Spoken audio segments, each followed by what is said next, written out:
오직 예수님, 예수님밖에 없습니다. 오늘 역대상 1장 1절에서 4절 말씀을 통해서 10대까지 족보에 감추어진 비밀, 이런 말씀으로 전해드립니다.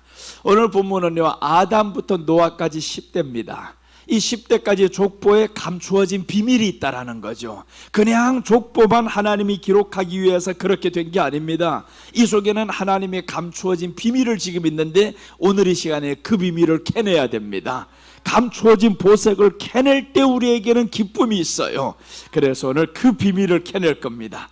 자, 아담부터 노아까지 보면요, 믿음의 계보라는 것을 알 수 있습니다. 이 믿음의 계보들이 쭉 적혀 있는데 10대까지 믿음의 계보고요. 이렇게 오는 동안에는 창세기 4장에서 족보가 한 번 나오고 5장에서 나오고 10장에서 나오고 11장에서 나옵니다. 그래서 창세기의 족보가 4번 나오는데 두 번이 공통점이 있어요. 4장의 족보는 가인의 후손의 족보고요. 10장은 함의 후손의 족보인데 이 사람들이 족보를 보면 무엇이 없냐 하면 연도가 없고 연한이 없어요. 몇 살까지 살고 죽었더라 이게 없습니다. 그냥 누구 낳고 이런 거는 있지만 연도가 없고 연한이 없어요. 몇 살까지 살았는지 없고요.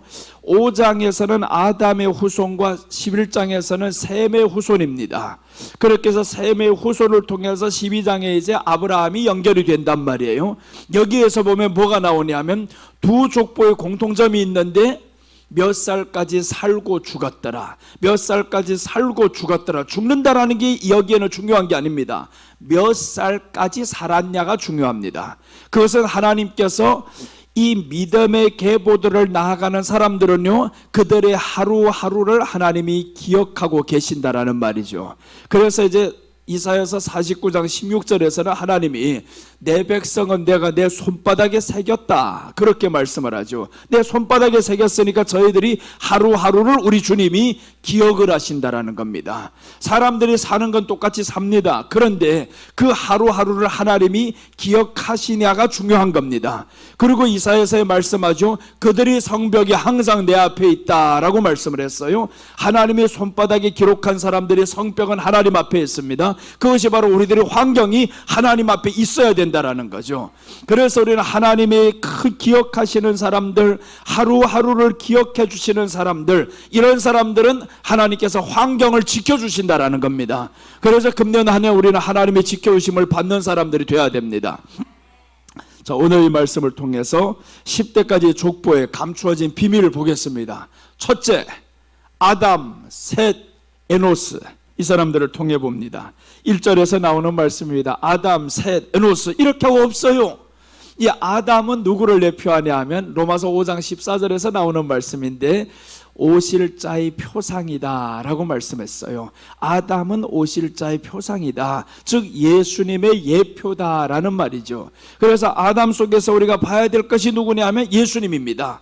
하나님이 아담을 창조해 놓고 축복을 하셔요. 모든 것을 다 맡깁니다. 이것은 예수님의 모든 통치권을 받게 될 것을 의미합니다. 그러고 나서 이제 아담이 선악과를 먹으면서, 왜 먹었냐면 하와가 먹었어요. 하와가 주니까 아담이 먹는단 말이에요. 그것은 온 인류가 범죄함으로 인해서 예수님께서 그 선악과인 온 인류를 위해서 대신 먹어주고 죽는 것을 의미합니다.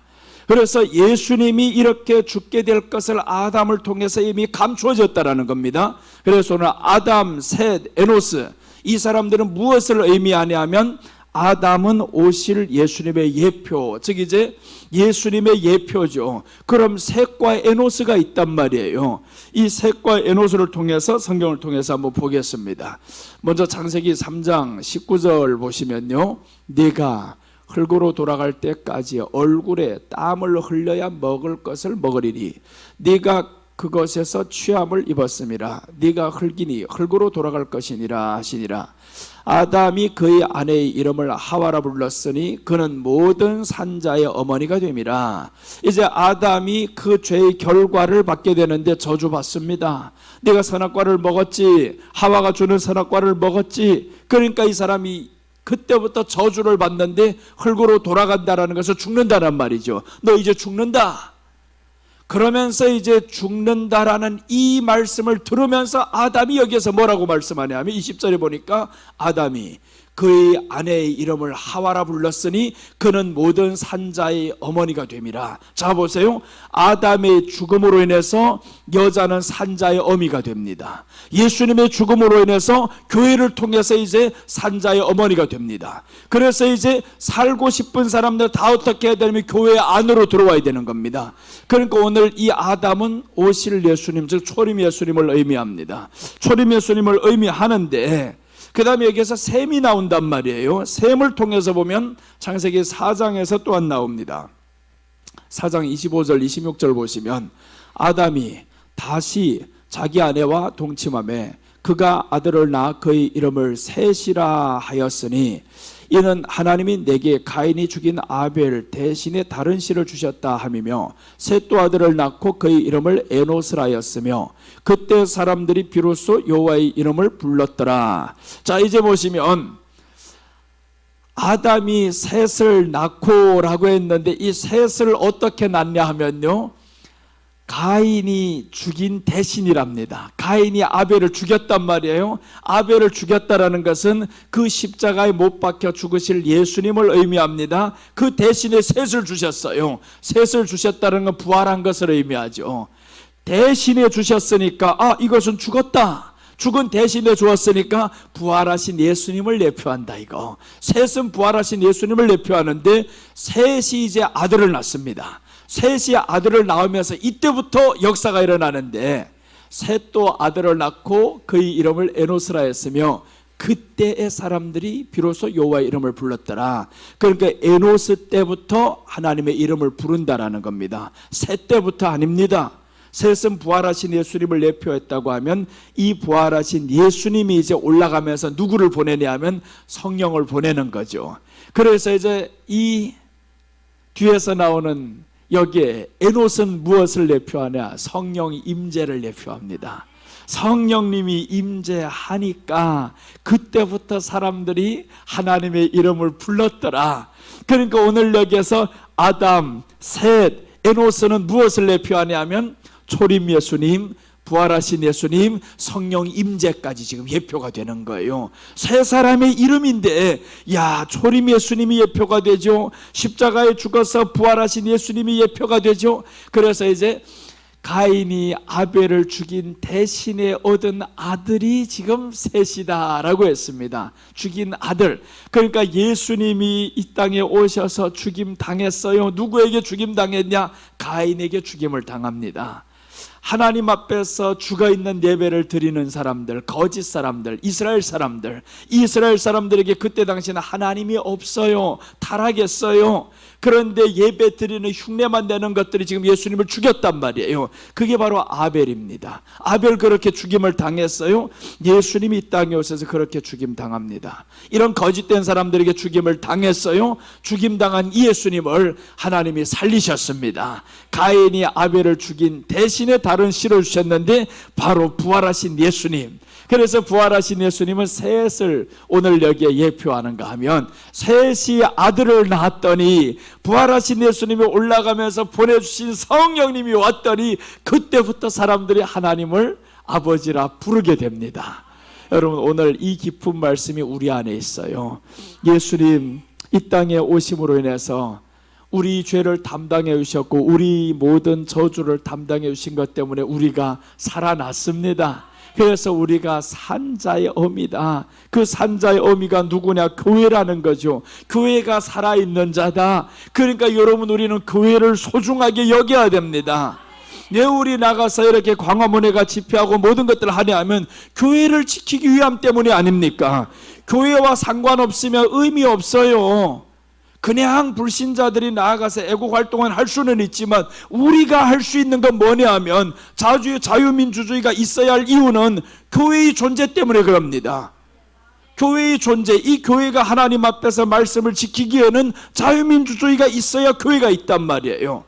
그러니까 나아가는 겁니다. 힘들어도 나아가고 감기 걸려도 나아가는 것이고 그러니 여러분, 우리는 정말 하나님 앞에서 주여, 예수님이 이 땅에 오심으로 교회를 세워주셨는데 우리가 이 교회를 지켜야 되고 이 교회를 통해서 이제는 산자의 어머니가 되었으니까 우리는 이제 산자가 되어야 되는 거죠. 죽은 자가 되면 안 됩니다. 죽은 자에게 나오는 것은 썩은 것만 나옵니다. 냄새 풍기는 것만 나와요.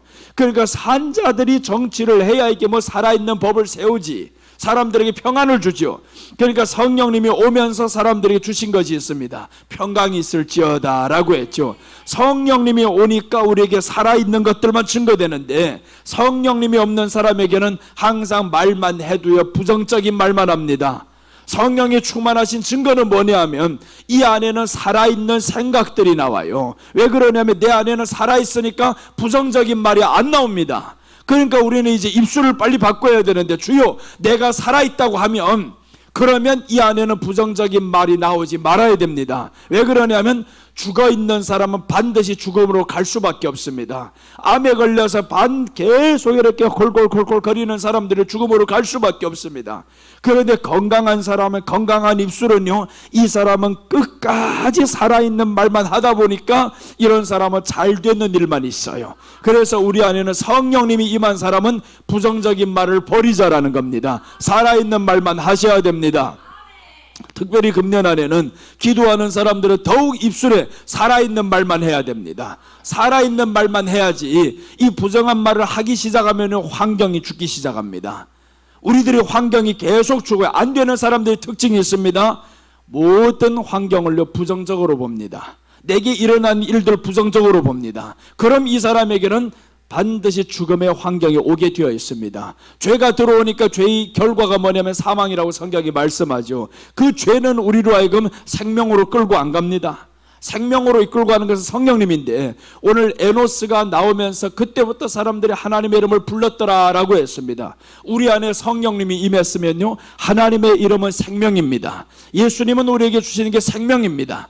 그러니까 우리 안에는, 금년 안에는 생명만 낳는 말만 하시기 바랍니다. 생명 낳는 행동을 해야 됩니다. 그래서 이 안에 부정적인 말이 나올 때는 사망이 나를 지금 다스리고 있구나 분명히 아시기 바랍니다. 사망이 나를 다스리잖아요. 오늘 안 죽습니다. 그런데 죽음에 기다리고 있습니다. 여러분, 이거 분명히 알아야 됩니다. 오늘 안 죽는다 해가지고 죽지 않는 게 아닙니다. 그 사람의 세포가 이미 죽어가고 있습니다. 그래서 우리는 하나님 앞에서 주여, 금년 안에 하나님의 보호를 받기 원하면 이 입술에서 성령님의 임재를 경험하면서 그 임재 속에 살아가시기 바랍니다. 그래서 안 되는 환경 봐도요, 성령이 있는 사람은 된다고 말합니다. 된다고 말하고, 이 된다고 자꾸 선포하니까 또 이 모든 것들이 일어나게 돼 있어요. 살아납니다. 그래서 금년 안에는 살리는 사람들 되시기 바랍니다. 성령을 통해서 나은 것이 있는데 그게 바로 교회라는 겁니다. 그래서 이제 이 교회를 통해서 산 자들이 배출돼야 됩니다. 교회 안에서는 죽은 자들이 나오면 안 됩니다. 교회 다니면서 우리가 버려야 될 입술이 있습니다. 부정적인 말은요, 하다 보면 계속 습관이 됩니다. 습관이 되잖아요. 그럼 그 뒤에 어둠의 그림자가 있는데 이 사람이 안 보이는 거예요. 그 어둠의 그림자가 나를 향해서 계속 먹으려고 하는데, 그러니까 우리가 영의 눈을 열어야 됩니다. 영의 눈을 열어서 딱 보면 내게 부정적인 말을 하게 만드는 놈이 누구냐면 귀신이 지금 나를 둘러싸고 있는 겁니다. 귀신은 우리에게 절대 생명 안 줍니다. 생명 빼앗아가고자 합니다. 신약에 보시면 사도행전 2장 46절 47절 보시면, 날마다 마음을 같이하여 성전에 모이기를 힘쓰고 집에서 떡을 떼며 기쁨과 순전한 마음으로 음식을 먹고 하나님을 찬미하며 또 온 백성에게 칭송을 받으니 주께서 구원받는 사람을 날마다 더하게 하시니라. 여기에 보세요. 이 사람들이 특징이 있죠. 날마다 마음을 같이하여 성전에 모였습니다. 그 다음에 결과가 뭐냐 하면 집에서 떡을 떼며 라고 했는데 기쁨과 순전한 마음으로 음식을 먹었더라. 기쁨과 순전한 마음이 모인 결과가 아닙니까? 교회가 이렇게 존재하는 결과, 예배 드려야 되는 결과가 기쁨과 순전한 마음으로 음식을 먹었더라. 누가 음식상을 차려놔도요, 순전한 마음이 없는 사람들은 이게 목적이 뭘까? 독이 있지 않을까? 그럼 먹겠어요? 살겠어요? 못 삽니다. 그러니까 우리가 예배 드리면서 우리 마음에는 이제는 기쁨과 순전한 마음으로 음식을 먹고, 여러분들 한번 남을 욕하면서 기쁜 마음이 있는가 한번 보세요. 남을 흉하면서 기쁜 마음이 있는가 보세요. 절대 있을 수가 없습니다. 내가 남을 흉하면서 기쁜 마음이 있다고요? 남을 욕하면서 웃으면서 욕하는 인간들이 있는가 봐봐요. 절대 없습니다.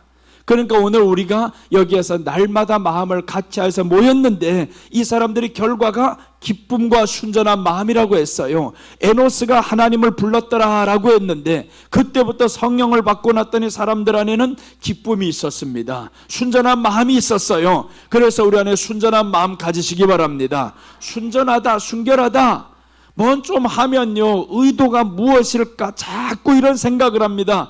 남의 의도가 무엇인가 중요한 게 아니라 내가 하나님 앞에 순결하면 됩니다. 내가 기쁘면 되는 거예요. 그래서 우리가 하나님 앞에 기쁨으로 살아가시기 바랍니다. 오늘 그래서 아담, 셋, 에노스 나왔는데, 예수님부터 시작해가지고 성령 임재까지 이 안에는 포함되어 있습니다. 역대상 1장 1절에서 새 족보가 나오는데, 여기에는 예수님의 부활, 성령님의 임재, 이것까지 지금 이 세 사람 안에 감추어 두었다라는 거죠. 그러니까 우리는 이제 예수님 이 안에 계시오니, 내가 주님이 이 땅에 오심을 믿고 더 나아가서 내가 받아야 할 이 저주를 주님이 받으셨습니다. 그러니까 나는 이제 산자가 되었어요. 산자가 되었으니까 산자의 말이 나와야 되는데, 기쁨과 순전함으로 살아가야 되겠습니다. 그렇게 되시기 바랍니다. 이제 예수님이 우리에게 오셨습니다. 그러면 우리 안에는 산자가 돼야 됩니다. 야, 교회가 바로, 산자의 어머니가 바로 교회인데, 교회 나오는 사람들 죽은 자가 되면 어떡해요? 그러니까 우리는 산자의 어머니가 되어서 내게는 살리는 말만 해야 되겠습니다. 넘어져도요, 죽는다 소리 하지 말아요. 자꾸 죽는다 소리, 넘어져가지고 뭔 죽어요? 안 죽어요. 그런데 입에서 달고 다니는 사람이 있어요. 그런 사람은 반드시 죽음이 기다리고 있습니다. 그래서 우리는 살리는 말을 하시고 살리는 행동을 하시고, 그렇게 금년 안에 살아갑시다. 그럼 우리 주님이, 야, 됐다, 내가 이 땅에 와서 너희들에게 생명을 주신 것이 헛되지 않았다 라고 하죠. 그러니까 예수님은 이 땅에 오셔서 우리에게 기쁨을 주려고 하셨어요.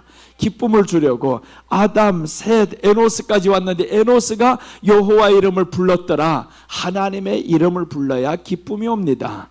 하나님의 이름을 부르지 않으면 기쁨이 없어요. 하나님의 이름을 부르면서 저주의 말이 나갑니까? 절대 못 나갑니다. 그러니까 우리 안에는 저주의 말은 있을 수가 없다. 예수님만 바라보면서 가자. 그런데 저주받을 대상은 하나가 있습니다. 하나님을 대적하는 인간들은 저주를 해야 됩니다. 하나님을 대적하는 사람들이 있어요. 하나님을 대적하는 법이 있습니다. 이것들은 저주를 받습니다. 저주를 보면서도 저주를 안 하고 축복이라는 사람들은, 이거는 하나님이 없는 사람입니다. 하나님이 이 안에 있는 사람들은 불법이 싫어요. 불법이 있는 장소가 싫습니다. 불법의 말이 나오는 게 싫어요. 그러니까 우리 안에 이제 예수님을 모셨으면 불법을 싫어야 되고요, 그 불법이 싫은 사람들은 이제 마음의 기쁨으로 살아가시기 바랍니다. 아담, 셋, 에노스는 예수님부터 성령 임재까지를 말씀합니다. 자, 둘째입니다. 10대까지 족보에 감추어진 비밀, 둘째는 에녹, 무두셀라, 라멕입니다. 3절 말씀합니다. 에녹, 무두셀라, 라멕, 이렇게 지금 말씀이 나왔는데, 에녹이 하나님과 동행한 사람이다 라고 성경은 말씀합니다. 창세기 5장 21절 22절 보시면, 에녹은 65세에 무두셀라를 낳았고, 무두셀라를 낳은 후 300년을 하나님과 동행하며 자녀들을 낳았으며, 자, 에녹은 하나님과 동행을 했더라. 이제 두 번째로 넘어왔어요. 에녹에게 와가지고 특징이 있습니다. 하나님과 동행했더라. 이게 중요하죠. 그런데 하나님의 동행한 그 시점을 말씀합니다. 언제부터 동행을 했냐? 22절 말씀합니다. 무두셀라를 낳은 후 300년을 하나님과 동행하며 자녀들을 낳았으며, 무두셀라를 낳은 후가 이게 기점이 됩니다. 무두셀라를 낳은 후부터 하나님과 동행을 했다라는 겁니다. 이것은 엄청난 사건이죠. 왜 그러면 무두셀라를 낳은 후부터는 하나님과 동행했냐고요. 이 무두셀라라는 이름의 뜻은요, 창을 던지다라는 뜻입니다. 창을 던지다. 창을 던지면 죽인다라는 거죠. 심판한다라는 겁니다. 그러니까 무두셀라를 낳으면서 이 사람은 심판이라는 것을 깨닫게 됩니다. 하나님이 이 땅에 창을 던지겠다. 그러니까 무두셀라가 죽는 날이 창을 던지는 날이다. 심판을 하는 날이다. 그러니까 무두셀라를 낳은 후부터 이 사람은 하나님과 동행을 합니다. 창을 던진다라는 건 재림 심판을 의미합니다. 하나님이 이 땅에 심판을 하겠다. 그래서 이제 노아 이후로 보면 창을 던지는 사건이 일어나는데 그게 바로 홍수로 심판을 해버렸어요. 이 라멕을 낳으면서 에녹이 그때부터 하나님과 동행했습니다. 여러분들은 하나님과 동행하는 게 중요합니다. 예수님을 믿는 것도 중요하지만 믿는다라는 것은 성령님이 우리에게 들어온 사람이에요. 성령님이 들어온 사람이라는 것은 이제는 하나님과 동행한 사람, 함께하는 사람을 의미합니다. 성령의 임재라는 것은 하나님과 이제는 함께하는 거예요. 그래서 교회에 다니는 사람이 아니라 이제 예수님의 부활과 함께 성령이 들어온 사람은 기쁨으로 사는데 이 사람들은 하나님과 동행하는 사람. 그럼 동행이라는 것은 중요한 게 있습니다. 하루 동행하고 그 다음날 동행 안 하면 의미 없어요. 동행하자면요, 세 가지 이 모든 것들을 갖춰야 됩니다. 동행에 있어서는 가장 중요한 것이 방향이 똑같아야 된다.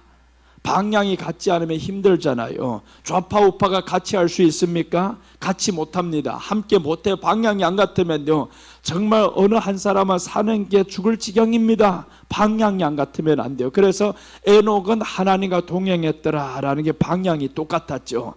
예수님이 이 땅에 오셔서 우리에게 방향을 제시했습니다. 회개하라, 천국이 가까웠느니라. 방향을 제시했는데 바로 천국이라는 겁니다. 천국이라는 방향을 주님이 제시해 주셨어요. 그 다음에 이 방향이 똑같이 가다 보면 생각이 같아야죠. 방향은 똑같은데 같은 방향을 향해 가는데 생각이 안 같아요. 그럼 이 사람들이 어떻게 가냐고요? 힘들어요. 싸우죠. 다투죠. 요즘에 이혼의 가장 큰 원인이 무엇이냐 하면 성격 차이다라는, 생각이 안 같다, 성격 차이다. 뭔 성격 차이요? 아닙니다. 사랑이 식었다. 다른 건 너 지금 쳐다보기 시작했다. 그러니까 이게 성격 차이네 어쩌고 하고 있죠. 예수님과 같이 가는 사람들은요, 생각이 같아야 됩니다.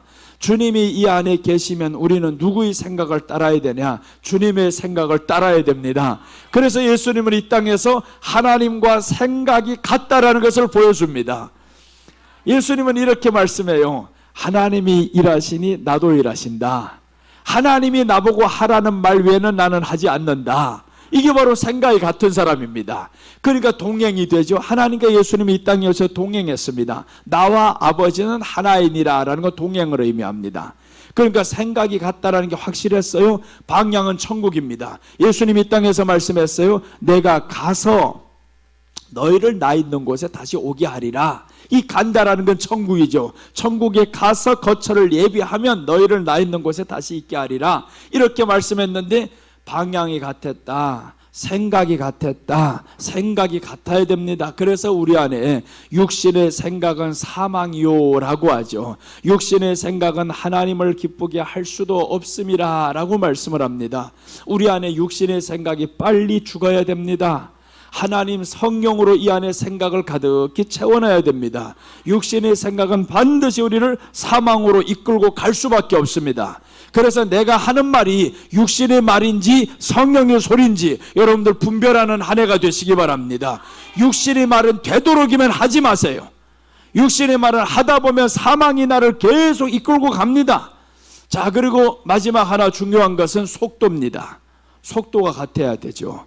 생각이 같고 방향이 똑같은데 속도가 안 같으면 안 되면, 내가 먼저 달려간다든가 그러면 안 되겠죠. 생각이 같으면 속도가 똑같이 가야 됩니다. 주님과 손잡고 가는데 우리 한번 게임할 때 보면 발에, 남녀가 게임을 할 때 보면 이 발목에 줄을 묶고 달리기 할 때 있잖아요. 그 달리기 할 때 속도가 안 같으면 안 돼요.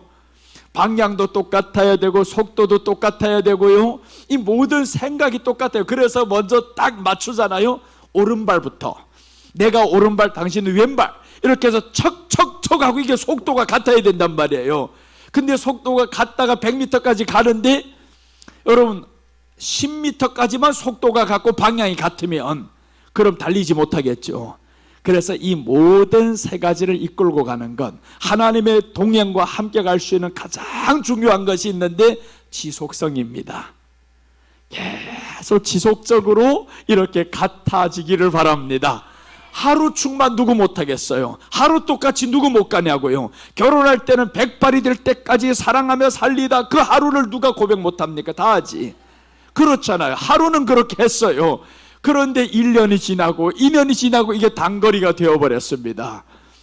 그러니 우리가 속도가 똑같이 가려면 지속성이 있어야 된다. 그래서 변하지 않는 사람을 하나님이 좋아합니다. 찬송에도 변찮는 주님의 사랑과 변찮는 주님의 사랑이 우리에게 있음같이 우리 마음도 변치 말자, 변치 말자. 변치 마시기를 바랍니다. 변치 말아야 돼요. 변치 않는 사람을 주님이 가장 좋아해요. 그런 사람을 보면서 듬직한 거예요.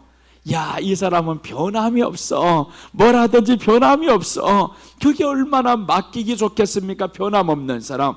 그래서 하나님 앞에 쓰임받았던 사람들 보니까 변함이 없어요.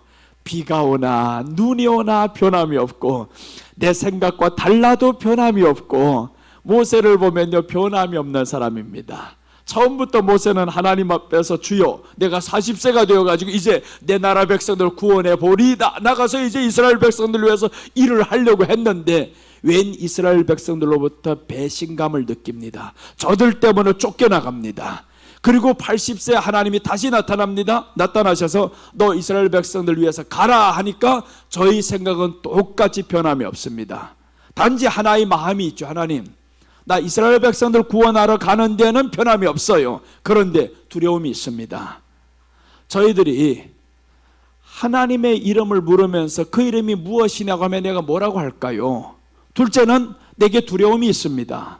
하나님, 이 두려움 때문에 내가 못 가면 어떡할까요? 그러니 하나님이 이 두려움을 싹 걷어가게 마시는데 네 손에 뭐가 있냐? 지팡이가 있습니다. 던져봐라. 뱀이 되었어요. 잡으라.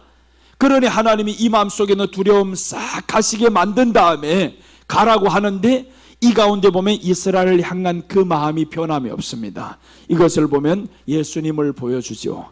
예수님이 이 땅에 오셨을 때 죽임당하잖아요. 자기 땅에 왔는데 자기 백성들로 인해 가지고 결국에 죽임당하는 이 위기를 겪으면서도 주님이 그 길을 끝까지 가신 모세의 모습이 바로 예수님의 모습이었어요. 그래서 우리도 주님 앞에 갈 바에는 변함없이 가자. 좀 변함없이 하나님 이렇게 지속적으로 계속 가면 얼마나 좋겠어요? 오늘 하나님과 동행했던 것을 이 사람을 보면 몇 년이라 하나 봐봐요. 무두셀라를 낳은 후 300년을 하나님과 동행하며 자녀들을 낳았으며 300년이라고 했습니다. 3일이 아닙니다. 작심삼일이라는 말이 우리에게 있죠. 나는 작심삼일이 아닙니다. 했다 하면요, 성격 자체가 그래요. 했다 하면 뭐냐? 끝까지 가야 되겠다. 좋아했다 하면 음식도 자꾸 먹다 보면 그 음식이 질려야 되는데 성격대로 가기 위해서 좋아하는 음식은 끝까지 가려고 합니다. 끝까지 좋아하는 음식. 그래서 지금까지 좋아하는 음식은 바뀌지 않아요. 계속 그대로 성격을 하나님 앞에서 변함없는 성격으로 가야 되겠다. 여러분, 우리가 변함이 많으면 이런 사람들에게 있어서는 하나님이 일을 할 수가 없고 복을 줄 수가 없어요. 하나님의 성품 중에 하나가 변함이 없다, 후회하심이 없다. 민수기 23장 19절에서 말씀합니다. 하나님은 후회하심이 없나니 회전하는 그림자도 없으시니라. 하나님은 변함없는 하나님이에요. 그러니까 우리가 하나님 앞에서 섬기면서 동행이라는 것은 300년을 가는 겁니다. 주님이 오시는 그날까지 가는 겁니다. 지속성으로 가는 거예요. 그럴 때 하나님이 얼마나 주기가 좋겠어요. 야, 이 땅에 변함없는 사람 봤어? 나와 똑같은 사람 봤어? 여러분, 우리가 주님 사랑하면서 교회 사랑하면서 변하지 마시기를 바랍니다. 변하지 말아야 되는 거예요. 야고보서 5장 9절 보시면 형제들아, 서로 원망하지 말라. 그리하여야 심판을 면하리라. 보라, 심판주가 문 밖에 서서 계시니라. 형제들아, 주의 이름으로 말한 선지자들을 고난과 오래 참음의 본으로 삼으라. 여기서 해야 될 것이 있죠. 형제들아 원망하지 말라라고 했습니다. 서로 원망하지 말라. 그리하여야 심판을 멸하리라. 심판받는 사람들 보면 원망한다라는 겁니다. 불평한다라는 거예요. 그래서 우리들 입술에는 원망, 불평이 사라져야 됩니다. 그것이 사라지려면 기뻐야 됩니다. 기쁨이 없으면 원망하게 돼 있고 불평하게 돼 있어요. 심판주가 문 밖에 서 계시니라. 자 보세요.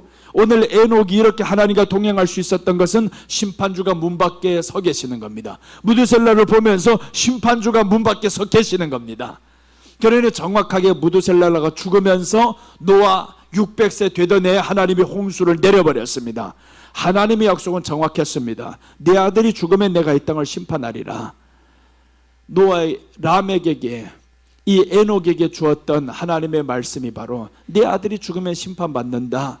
그러니까 그렇게 정확하게 되었습니다. 여러분 우리가 이 땅에서 심판하실 예수님을 기다리면서 가시기 바랍니다. 재림 심판 이기는 비결을 오늘 에녹, 무드셀라, 라멕을 통해서 보여줍니다. 이 사람들을 통해 재림 심판이 있다. 이기는 비결이 있다. 하나님과 동행해야 된다. 동행에 있어서는 지속성이다. 하나님 앞에 지속적으로 이 믿음을 끌고 가야 되는데 한 번 나왔다가 안 나오고 두 번 나왔다가 안 나오고 이러면 안 되잖아요. 지속성으로 계속 나가야 됩니다. 그래서 우리가 변함없는 이 마음을 예수님으로부터 부여받았으니까 우리도 변함없이 가시기 바랍니다. 교회 섬기는 마음 변함없어야 되고요. 주님 앞에 예배 드리는 마음 변함없어야 됩니다. 변함없이 주님 앞에 나아가면 우리 주님이 어느 날 야 내가 내게 다 주겠다 하는 그날이 오지 않겠어요? 그 천국을 받는 날 우리가 얼마나 기쁠 거냐고요. 지금도 매주 토요일마다 나가서 이렇게 운동하는 사람 보면 참 저 사람들 마지막에 어떤 위로가 오겠어요? 자유민주주의가 확 선포가 되고 이 모든 것들이 불법이 사라지고 하는 그날에는 저희들이 나갔던 기쁨과 나가지 않은 사람들의 기쁨은 달라요. 그 매주마다 나가서 그 추위에 떨면서 나갔던 이 사람들이 그 기쁨은 말로 다 할 수 없습니다. 우리가 하나님 앞에서 이 복음을 지켜나가면서 변함없이 갔던 이 사람들의 기쁨과 그리고 그것을 지키지 않았던 사람들이 그 슬픔이 되겠죠. 우리는요 지킨 사람은 천국에서 기쁨을 누립니다. 세상은요 자유민주주의가 아무리 잘 이루어져도 나가지 않았던 사람도 똑같이 누립니다. 천국은 그렇지 않습니다. 천국은 하나님과 동행했던 사람들 누리는 겁니다. 그래서 주님이 오셔서 재림 심판하실 때 하나님과 동행했던 사람들 누릴 때는 상상도 못합니다. 이것은 하루 이틀이 아니죠. 네가 이 땅에서 하루 이틀이 아닌 것처럼 내가 너에게 영원을 주겠다. 그래서 우리가 주님 오시는 그날까지 정말 하나님과 동행하며 사는 저와 여러분 되시기를 바랍니다. 그래서 이제 주의 이름으로 말한 선지자들을 고난과 오래 참음의 본으로 삼으라 라고 했습니다. 고난과 오래 참음의 본이 있다. 그 본을 삼고 오래 참자라는 겁니다. 믿음을 위해서는 오래 참아야 됩니다. 고난을 위해서는 오래 참아야 됩니다. 잠깐 아프다 잠깐 힘들다 해가지고 떠나버리면 안 되는 거예요. 자 이제 요한일서 4장 17절 보시면 이로써 사랑이 우리에게 온전히 이루어진 것은 우리로 심판날에 담대함을 가지게 하려 함이니 주께서 그리하신 것 같이 우리도 이 세상에서 그러하니라. 자 보세요. 이로써 사랑이 우리에게 온전히 이루어진 것은 라고 했습니다. 그 사랑은 예수님의 사랑이 우리에게 이루어졌어요. 우리로 심판날에 담대함을 가지게 하려 함이라. 심판날에 우리가 담대함을 가져야 됩니다. 그게 바로 어느 시점이 있어요. 우리가 하나님과 함께하는 어느 시점이 있습니다. 그냥 교회 나온다고 그대로 되는 게 아닙니다. 여러분 우리들이 믿음이 장성 안 하잖아요. 하나님은 그 시점을 줍니다. 내가 스스로 장성을 안 하면 하나님이 그 시점을 줘요. 자기 사랑하는 백성은 그 시점을 줍니다. 대표적으로 우리 교회에 이춘자 전도사님이에요. 그 시점을 하나님이 정확하게 주셨습니다. 지금은 저희 입술 보면 말끝마다 하나님밖에 없어요. 부정적인 소리가 안 나옵니다. 신기하도록 안 나옵니다. 그 시점이 언제냐 하면 뇌출혈, 대동맥이 터져가지고 죽었다가 살아날 때입니다. 그때 자기 생명이 다 끊어질 때입니다. 이제는 다 가는구나 이대로 가는구나. 그럴 때 하나님 앞에 한 가지만 구했습니다. 하나님, 내 생명 한 번만 살려주신다면 내 자녀들을 구원할 것이고 전도할 것이고 내가 하나님 앞에 온전히 살 것입니다. 하나님이 살려주셨습니다. 그 이후의 삶과 이전의 삶은 완전히 180도가 달라졌습니다. 전에 나보고 말했어요. 목사님, 내가 11조 안 한 날이 있으면 내게 와서 말씀해 주세요. 말했단 말이에요. 가서. 그러니까 그 이후로부터 교회도 안 나왔어요. 그런 어느 날 뇌출혈이 와버렸고, 안에서 그런 거는 아닌지 나는 몰라요. 하나님이 아실 문제지. 그런데 이분은 아프면서부터 살아난 이후와 그 전의 삶이 달라졌습니다. 이런 전후가 있어요. 오늘 이 에녹이 무두셀라를 낳은 후부터 하나님과 동행했습니다. 여러분, 우리에게도 그 전후가 있어야 됩니다. 그 전이나 후나 똑같으면요, 하나님은 그 생명을 취해갑니다. 의미 없어요. 너 이런 징후를 지금 경험했으면서도 똑같이 살아? 너의 생명 데려가야 되겠다. 의미 없는 생명이야 이거. 하나님은 살려주셨으면 그 생명을 하나님 위해서 믿음으로 살아야 되는데 안 살아봐요? 하나님이 취해갑니다. 나는 17살 전하고 17살 이후의 삶은 완전히 바뀌었습니다. 17살에 죽을 병에 걸렸습니다. 그러면서 그때부터 내 생명은 하나님의 것입니다. 이제는 세상을 위해 살지 않겠어요? 그래서 주님, 그때부터 나의 삶은 완전히 바뀝니다. 우리 안에도 하나님 어떤 징후가 있어야 됩니다. 여러분, 우리가 그 큰 일을 경험했을 때 경험하지 않았으면 안 하고 제대로 믿는 게 더 좋지. 안 하고 제대로 믿는 게. 그런데 오늘 그 후를 경험한 이 사람, 무두셀라를 낳은 후부터 하나님과 더욱 동행합니다. 그 전에는 동행했다는 말이 없어요. 근데 낳은 후부터 동행을 했습니다. 여러분, 우리도 어떤 사건이 있었습니까? 사람들은 한두 번씩은 다 죽음을 경험합니다. 그렇다면 하나님 앞에 살아가는 사람은 어떤 사건을 만났을 때 그 사건 전과 사건 후는 분명히 달라져야 됩니다.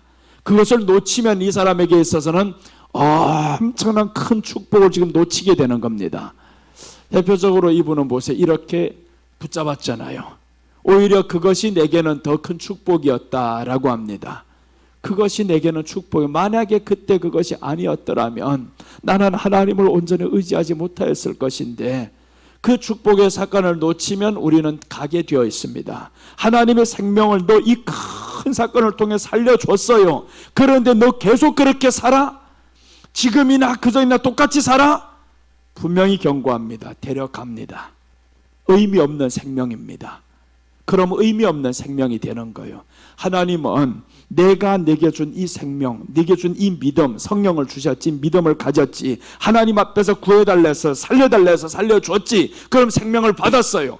그렇다면 이 사람은 무두셀라를 낳은 후 하나님과 동행하는 삶을 살았던 것처럼 하나님과 동행하는 삶을 살아야 됩니다. 여러분, 그렇게 꼭 오늘의 이 경고를 잘 들으시기 바랍니다. 우리에게는 전후가 분명히 있어요. 누구에게는 전후가 있습니다.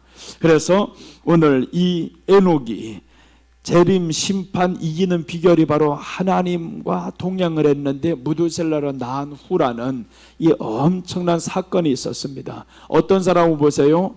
아들을 낳은 후 하나님을 멀어집니다. 가인은 아들을 낳은 후 하나님을 멀어졌어요. 가인의 아들의 이름이 에녹입니다. 이 에녹은 하나님과 동행을 했었지만 가인은 에녹을 낳은 후부터 하나님을 더 멀어집니다. 성을 쌓아요. 하나님을 향해서 성을 쌓고 세상을 향해 성을 쌓고 이제는 나의 보호자는 내 아들이 될 것이고 내 힘이 될 것이고 이 성이 될 것이야, 이렇게 가버렸습니다. 여러분, 우리 힘은 하나님이라고 고백을 했으면, 하나님이 나를 생명 살려주셨습니다 라고 그렇게 고백을 했으면 이제는 하나님과 동행하는 한 해가 되시기 바랍니다. 분명히 전후가 달라야 됩니다. 다르지 않으면 하나님은 데려갑니다. 그래서 우리는 꼭 다르게 삽시다. 자, 오늘 10대까지 족보에 감추어진 비밀, 첫째는 아담, 셋, 에노스였습니다. 예수님부터 성령 임재까지 말씀이었었고, 에녹, 무두셀라, 라멕은 재림 심판 이기는 비결은 하나님과 동행함이었습니다. 동행함에 있어서는 지속성이 있어야 된다라고 말씀을 했었고, 그 어떤 시점이 있는데 그 시점을 놓치면 안 된다라고 말씀을 했어요. 10대까지 족보에 감추어진 비밀 셋째입니다. 셋째 보시면 노아, 셈, 함, 야벳은 조상들이라 라고 말씀하죠. 노아, 셈, 함, 야벳은 조상들이라 4절에서 말씀합니다. 이제는 노아입니다. 노아로부터 이제 하나님의 심판 받을 사람들 위해서 준비시키는 작업입니다.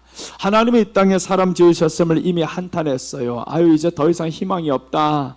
그러면서 이제 노아로부터 시작해가지고 하나님은 심판하겠다라고 이제는 결정을 내렸습니다. 그래서 예수님을 이 땅에 보내면서부터 하나님은 심판이 결정이 된 겁니다. 요한복음 3장 17절에 보면 하나님은 심판을 결정했어요. 믿는 사람은 심판을 받지 아니하고 믿지 않는 사람은 심판을 받았느니라 라고 이미 결정이 됐습니다.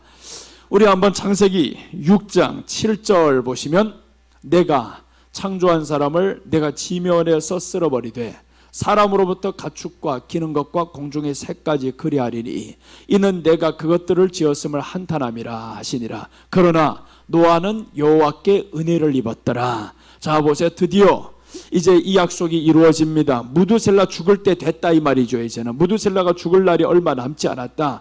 그런데 이 땅에 보니까 하나님께 은혜를 입은 한 사람이 있어요. 그 은혜를 입은 한 사람이 바로 노아인데, 이것은 심판을 이길 수 있는 이 길을 하나님이 제시합니다. 구원의 길을 제시합니다. 그 구원의 길을 제시해 주셨는데 그게 무엇이냐 봤더니 방주였습니다. 구원의 길을 제시했는데 방주를 지어라 라고 합니다. 그래서 노아가 이제 방주 짓는 삶을 여기에서 살게 됩니다. 오늘 구원받는 길을 우리 주님이 제시해 주셨어요. 방주를 지어야 된다. 그런데 그 방주 짓는 일이 쉽냐? 예수님이 이 땅에 오셔서 방주 짓는 일이 쉬웠냐? 교회를 세우는 일이 쉬웠냐? 쉽지 않았습니다. 그래서 노아를 보면 셈과 함과 야벳을 낳은 후에 하나님이 방주를 지어라 라고 했는데, 이 심판 전까지 이 사람의 일생은 방주 짓는 일생이었습니다. 심판 전까지 우리들의 일생은 방주 짓는 일생입니다. 주님이 오시기까지 우리는 이제는 방주 짓는 일생, 교회의 삶의 일생이라는 거죠. 이 안에서 주님요 심판을 하신다고 했는데 이제는 노아도 들었을 거란 말이에요. 할아버지가 죽는 날이면 이 땅을 심판하는 날이야. 그러니까 할아버지의 생명을 보면서 노아에겐 두 가지 징조가 있습니다. 방주도 열심히 지어야 되겠다고. 근데 이때 당시 누가 살았냐면 무두셀라가 살았을 때입니다. 노아 500세 때까지 무두셀라가 살아있어요. 900세가 넘어간단 말이에요 지금. 그런데 역사를 보니까 다 그렇게 죽었어요. 우리 저 증조 할아버지랑 다 보니까 아담부터 시작해서 930세, 905세, 910세 이렇게 죽었는데 드디어 무두셀라 900세가 넘어갑니다. 그때 하나님이 노아가 방주를 짓기 시작하는데 노아도 얼마나 급하겠어요. 방주도 적당하고 짓는 것이 아니라 엄청난 크기 방주를 지으라고. 그렇게 해서 방주를 다 지어가는데 노아의 일생을 방주 짓는 데다가 다 써버렸습니다. 예수님의 일생이 이 땅에 오셔서 33년간 보내면서 교회를 세우는 일생이었습니다. 그래서 교회를 세우기로 다 되었고 마태복음 16장에 와서 주님이 드디어 교회를 이렇게 세운다라고 말씀을 합니다. 16장 18절에서 또 내가 네게 이르노니 너는 베드로라. 내가 이 반석 위에 내 교회를 세우리니 음부의 권세가 이기지 못하리라. 드디어 이 땅의 구원의 길을 주님이 제시해 주셨어요. 그게 바로 교회라는 겁니다. 이 반석 위에 내 교회를 세우겠다. 그 반석은 바로 무엇이냐 하면 하나님을 아버지라 모시는 사람들이다. 나를 하나님이라고 부르는 사람이다. 나를 주라고 부르는 사람이다. 그렇게 해서 그 위에 교회를 세우겠다라고 했는데 구원의 길을 드디어 제시해 주십니다. 그러니 예수님이 이 교회를 세우기 위해서 일생을 보내면서 마지막에 최후를 그렇게 죽음으로 교회가 세워집니다. 죽음으로 교회가 세워졌어요. 그러니까 이 방주를 보면서 심판을 면하는 길은 이 교회밖에 없습니다. 그리고 교회는 오직 주님의 말씀을 지키는 교회가 돼야 되고 예수님의 머리가 된 교회가 돼야 됩니다. 교회 안에서 그래 가장 위험한 게 사람이 머리가 되지 말자. 사람이 머리가 되면 안 된다. 예수님이 머리가 돼야 됩니다. 우리는 교회 두 가지를 져야 됩니다. 하나는 보이는 교회에 있습니다. 이 보이는 교회를 이어가는 것도 이루어가는 이런 교회도 지어야 되고 또 우리 하나는 신명의 교회를 이루어가야 됩니다. 이 신명의 예수님이 주인이니까 이것도 교회를 이루어가야죠. 두 가지 교회를 다 이루어가야 됩니다. 왜 그러냐면 신명의 교회는 이런 보이는 교회가 없으면 신명의 교회 이룰 수가 없어요. 집에서만 밤낮 예배 드린다 해봐봐요. 어떻게 이룰 것이냐? 안 됩니다. 그러니까 신명의 교회를 이루기 위해서는 보이는 교회 하나님 앞에 열심히 나가면서 이 신명이 강하게 되는 겁니다. 그래서 우리 두 가지 교회를 잘 지어 나갑시다. 구원의 길 오늘 보여주셨는데 하나밖에 없습니다. 예수님밖에 없구나. 교회밖에 없구나. 그래서 예수님이 요한복음 14장 6절에서 말씀합니다. 예수께서 이르시되 내가 곧 길이요 진리요 생명이니 나로 말미암지 않고는 아버지께로 올 자가 없느니라. 그래서 예수님이 드디어 그 길을 제시했는데 구약에서 노아가 방주를 짓는 것은 방주에 들어가는 사람만 산다라고 말씀을 했어요. 그러니까 예수님이 제시한 그 교회에 들어가는 사람만 산다라는 겁니다. 예수님이 제시한 교회입니다. 예수님을 머리로 한 교회예요. 천주교는 왜 안 되냐? 예수님이 머리가 아닙니다. 천주교는 예수님이 머리가 아니니까 천주교는 구원이 없어요. 그러니까 이제 우리는 이 교회, 기독교에서 우리 주님이 머리로 삼은 이 교회들 우리가 다니면서 신명 안에는 내가 주님을 이제는 머리로 삼겠습니다. 그래서 우리가 이제 두 가지 교회를 잘 이루어 갑시다. 이제는 신명의 성전 교회도 이루어 가고요, 보이는 교회도 잘 이루어 가야 됩니다. 보이는 교회를 통해서는 우리 신명을 다스리는 겁니다. 오늘도 나올 때 피곤함이 있었습니다. 힘듦이 있었습니다. 주여 다스리겠습니다. 그렇게 해서 이 신명 성전을 잘 이루기 위해서 보이는 교회를 우리가 잘 이루어 가는 겁니다. 그래서 보이는 교회가 무너지면 신명 성전을 이룰 수가 없습니다. 언젠가는 이것들을 무너뜨리는 날이 옵니다. 이 세상의 악한 것들은 이 보이는 교회를 다 말살시키려고 합니다. 그게 초대교회 때 로마 정부를 통해 가지고 결국에 보이는 교회를 다 없애버립니다. 다 없애버리는데 이 사람들은요, 그 보이는 교회가 없어지면 어떡하냐면 땅을 파서라도 우리는 보이는 교회 만들어야 돼. 그래서 이 사람들이 만든 것이 카타콤입니다. 그 지하 20층을 그때 당시 뭐로 파고 들어갑니까? 사람들이 그 예배를 드리기 위해서 삽으로 손으로 파서, 그렇게 삽으로 손으로 파서 이루은 것이 오늘날의 감림산 기도원이었다면 2000년 전에는 바로 카타콤이었단 말이에요. 그 카타콤의 사람들 예배 드리기 위함이었어요. 그래서 교회의 주된 목적은 예배다라는 겁니다. 그곳에서 예배를 드렸더니 사람들이 다시금 거기에서 죽는 사람들이 물론 있었으나 그 고난을 통해서 하나님은 로마가 국교가 되게 만들었습니다. 이기게 만들었어요. 그래서 우리는 이겼을 때 조심해야 됩니다. 이겼을 때 타락이 들어왔어요. 이겼을 때, 잘 될 때 타락이 들어왔습니다. 우리가 세상에서 잘 될 때 더 조심하고 잘 될 때 더 겸손하고, 금년 안에 우리는 분명히 잘 될 것입니다. 잘 될 것인데 잘 될 때 더 조심하고 더 겸손하자. 그래서 하나님 앞에서 금년 안에는 주여 내 입술에 오직 주님만 증거되고 자랑하기를 원하는 한 해가 되게 하옵소서. 오늘 10대까지 이 모든 비밀에서 보시면 이렇게 나옵니다. 족보에 감추어진 비밀인데 바로 아담, 셋, 에노스 통해서 예수님 고난을 통해서 십자가의 부활이 있었고, 거기를 통해서 성령님의 임재까지 에노스를 통해서 하나님을 불렀었죠. 자, 그 다음에 에녹, 무두셀라, 라멕 통해서는 재림, 심판, 이기는 비결이다. 그것이 바로 하나님과 동행하는 믿음이었었고, 이 동행은 지속성이 있어야 된다. 셋째는 노아, 셈, 함, 야벳이었는데 함을 빠뜨렸습니다. 이 함은 교회 신앙이 없었던 사람이었어요. 교회 신앙. 이 교회 신앙은 성령의 충만입니다. 그런데 성령의 충만을 모르고 살아갔던 이 함, 물론 이제 들어갔잖아요. 아버지가 있는 처소에 들어갔단 말이에요. 교회는 들어갔는데 저주받은 사람이었습니다. 성령의 충만이 뭔지 모르는 사람, 성령의 충만을 무시하는 사람, 이런 사람들은 저주받습니다. 그런데 야벳과 이 셈은 왜 축복받았냐면 뒤로 들어간다라는 것은 성령의 충만한 그 공간을 이 사람들은 존중하게 생각하는 겁니다. 성령님이 역사하는 그 공간을 두렵게 생각하는 겁니다. 그러니까 뒷걸음쳐서 들어갔던 겁니다. 여러분, 우리는 성령의 충만한 역사를 두렵게 생각하시기 바랍니다. 내 안에 성령의 충만함이 있을 때는 두렵게 생각하시기 바랍니다. 그렇게 해서 하나님이 두려우심을 우리는 알고 살아가는 저와 여러분 됩시다. 기도하겠습니다. 하나님 아버지, 감사합니다. 오늘도 축복하신 우리 주님의 은혜에 감사합니다. 이 예배를 하나님 앞에 올려드리며 10대까지 감추어진 그 족보 속에 감추어진 비밀을 살펴보았습니다. 오늘 우리들의 믿음이 10대까지 내려가게 하여 주시옵시고, 주님이 오시는 그날까지 우리 믿음이 더욱더 충만하게 하여 주시옵소서. 하루 반짝했다가 지는 사람들이 아니라 날마다 더욱더 충만하며 주님 앞에 살아가게 하여 주옵소서. 감사드리며 예수님의 이름으로 기도드립니다. 아멘.